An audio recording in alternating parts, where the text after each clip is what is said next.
Баршаңызға қайырлы күн, сіздермен Жанерке. Бүгін карамельдің рецептімен бөлісетін боламын.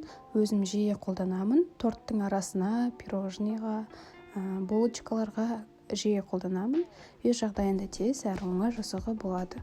Ал ендеше ең бірінші түбі жабыспайтын қалың қазанымызға 55 мг салқын су құйып аламыз. Оған шекерімізді салып, орта отта шекердің ерігенін күтетін боламыз.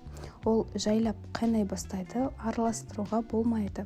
Кейін шекеріміз сарғайған сәтте, дәл осы сәтте 33%-ық сливкемізді газға қыздырып қоямыз. Ол ыстық болуы тиіс.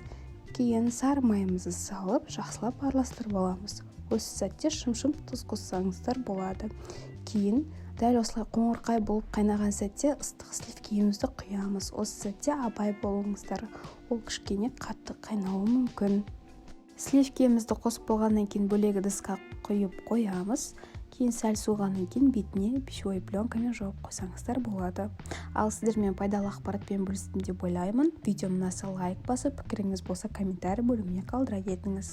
Басқа да қызықты видеоларымды жіберіп алмас үшін менің арнама тіркеліп, қоңыраушаны басуды ұмытпаңыздар. Сіздермен болған Жанерке. Видеомды соңына дейін қарағандарыңызға рахмет.